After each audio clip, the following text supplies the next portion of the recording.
Assalamualaikum warahmatullahi wabarakatuh. Selamat pagi dan salam sejahtera untuk kita semua. Tabik pun yang Bapak banggakan kelas 10 broadcasting dan perfilman yang hari ini mata pelajaran informatika yaitu coding. Pada kesempatan pagi hari ini, Bapak tidak bisa membersamai kalian di dalam kelas. Untuk itu, Bapak akan memberikan sebuah video materi terkait dengan materi ajar pada hari ini.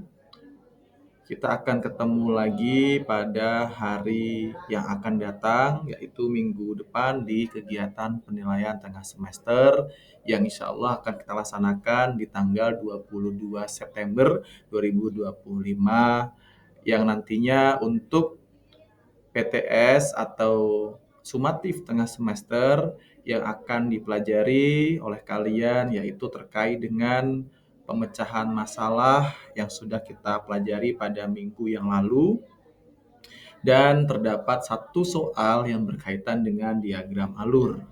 Pada minggu lalu Bapak sudah memberikan beberapa materi terkait dengan informatika yaitu coding.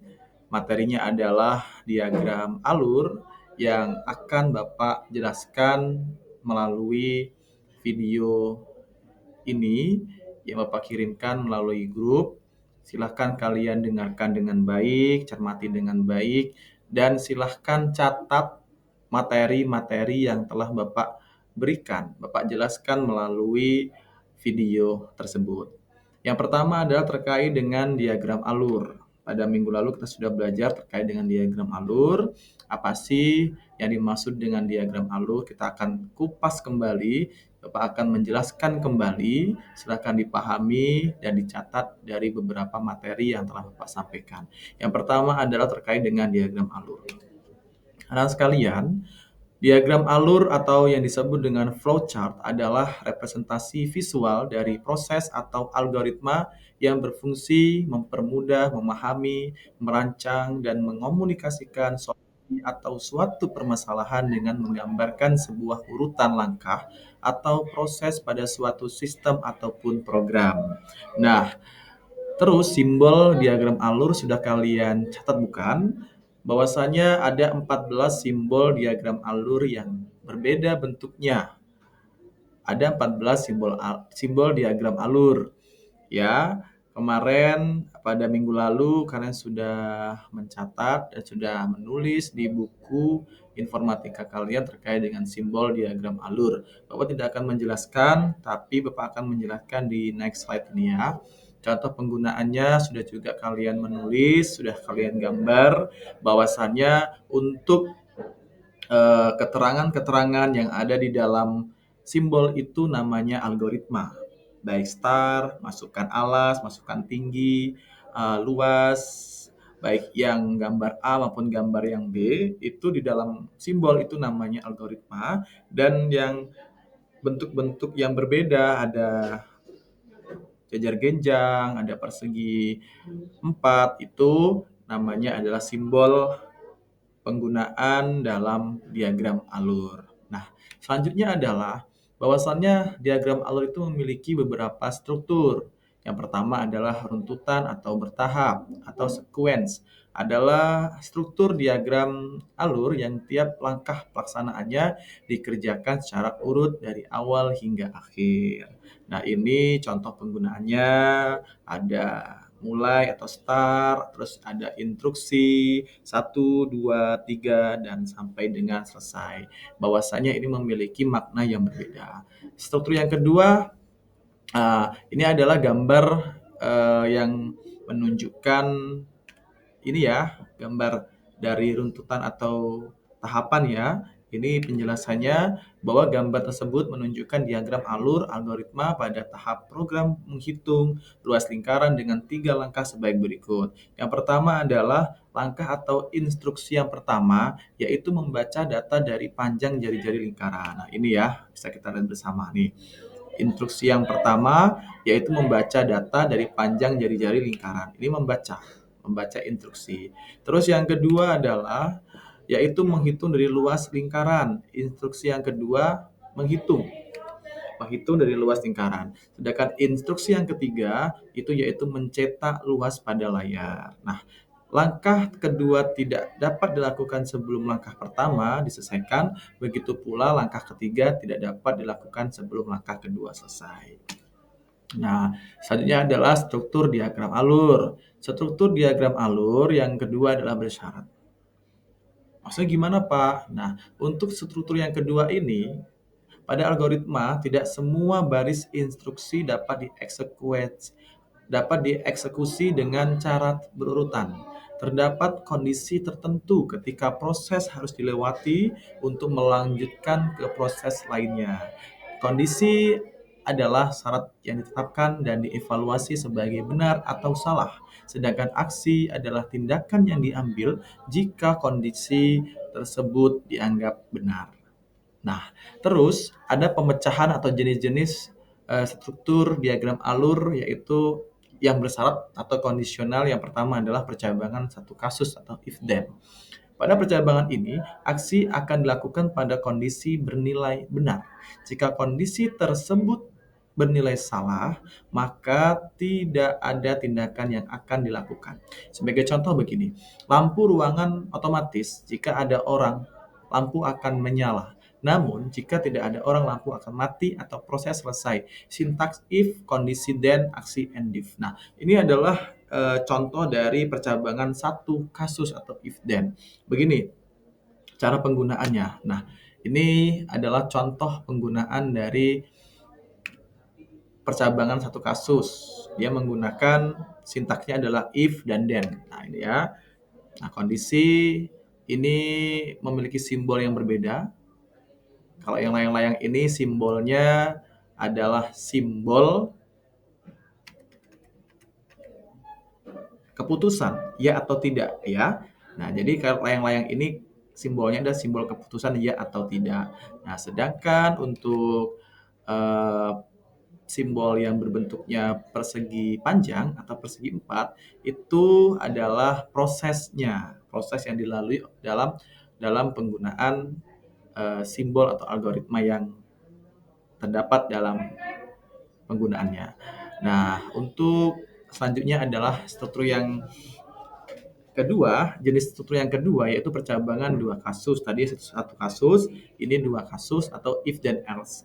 Bentuk if then yang telah dijelaskan sebelumnya hanya dapat menangani satu alternatif keadaan. Namun, pada praktiknya seringkali terdapat lebih dari satu kondisi yang harus diperhatikan. Contoh, jika harga telur kurang dari 15.000, maka dapat membeli sebanyak 2 kilogram.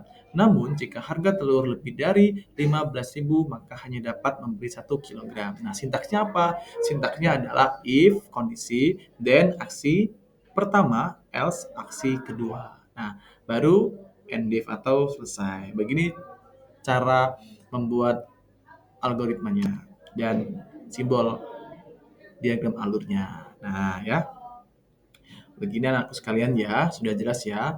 Ini memiliki simbol yang beda maknanya dan harus benar-benar jangan sampai salah menempatkan posisi keputusan benar atau salahnya. Ya, begini. Oke ya, paham ya? Nah, contoh soal, seorang anak ingin membeli jajanan seharga Rp10.000. Sebelum membeli, ia harus mengecek saldo di dompet digitalnya. Jika saldo kurang, ia bisa membeli jajanan. Jika saldo kurang, ia tidak bisa membeli jajanan. Mohon maaf ya, jika saldo cukup lebih dari 10.000, ia bisa membeli jajanan. Jika saldo kurang, ia tidak bisa membeli jajanan. Buatlah algoritma if then dan diagram alur untuk situasi ini. Nah, ini caranya. Nah, untuk algoritmanya sudah Bapak sampaikan tadi ya, di dalam simbol itu namanya algoritma. Jadi setelah dibuat algoritma maka dibuat simbol-simbol diagram alurnya. Ya, lebih jelas ya anak sekalian ya. Oke, seperti ini. Silakan kalian catat, kalian pahami. Nanti Bapak akan berikan tugas untuk kalian semuanya. Selanjutnya adalah percabangan bertingkat. percabangan bertingkat. Percabangan bertingkat menggunakan struktur if then else if then. Nah, if then else if then ketika menghadapi lebih dari dua percabangan kondisi. Nah, ini contohnya seperti ini ya. Nah, kalian bisa memahami dari beberapa simbol yang ada di dalam video ini kalau bahwa pengertiannya percabangan bertingkat itu dia menggunakan strukturnya if then else if then ketika menghadapi lebih dari dua percabangan seperti ini. Contoh soalnya ini, sebuah ponsel memiliki indikator status baterai berdasarkan persentase daya yang tersisa dengan ketentuan sebagai berikut. Jika baterai lebih dari 60%, statusnya baterai aman. Jika baterai antara 20% hingga 60%, statusnya baterai sedang.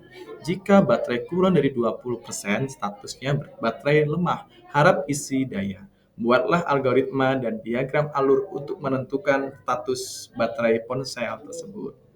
Nah, ini seperti ini ya cara membuat algoritmanya. Setelah dibuat algoritmanya, baru dibuat simbol diagram alurnya.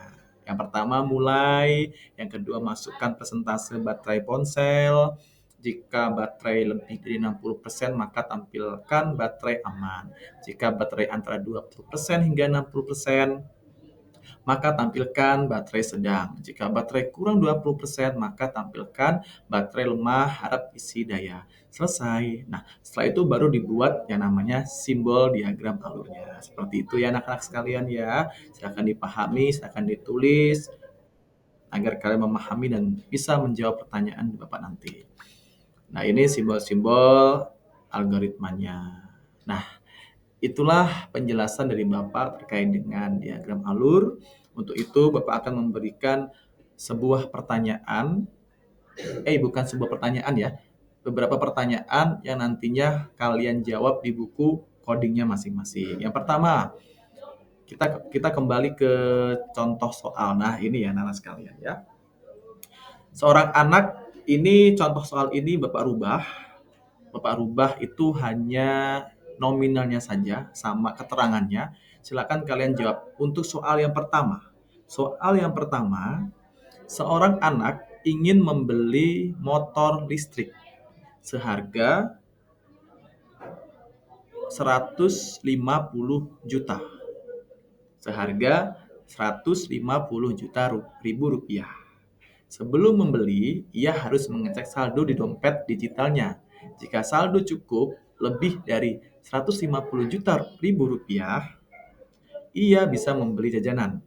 Ia bisa membeli motor listrik. Mohon maaf ya, ia bisa membeli motor listrik. Jika saldo kurang, ia tidak bisa membeli motor listrik. Buatlah algoritma if then dan diagram alur untuk situasi ini. Nah, buat seperti ini anak-anak sekalian ya. Buat dulu algoritmanya, setelah itu dibuat simbol diagramnya. Ya, seperti itu. Tinggal merubah nominalnya saja. Yang ini 10.000, kalian tinggal merubah 150 juta ribu rupiah. Nah, silakan disamakan dengan ini. Tinggal merubah keterangannya saja. Yang tadi jajanan tinggal merubah motor listriknya saja. Oke ya, itu soal yang pertama. Untuk soal yang kedua, kita mencoba untuk percabangan bertingkat ya. Coba ya seperti ini ya anak sekalian ya. Oke, kita coba. Kita rubah nominalnya saja.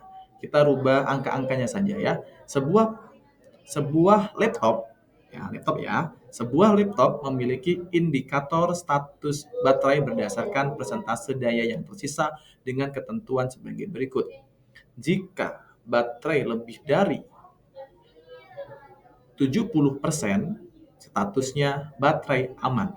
Jika baterai antara 35% hingga 70%, statusnya baterai sedang.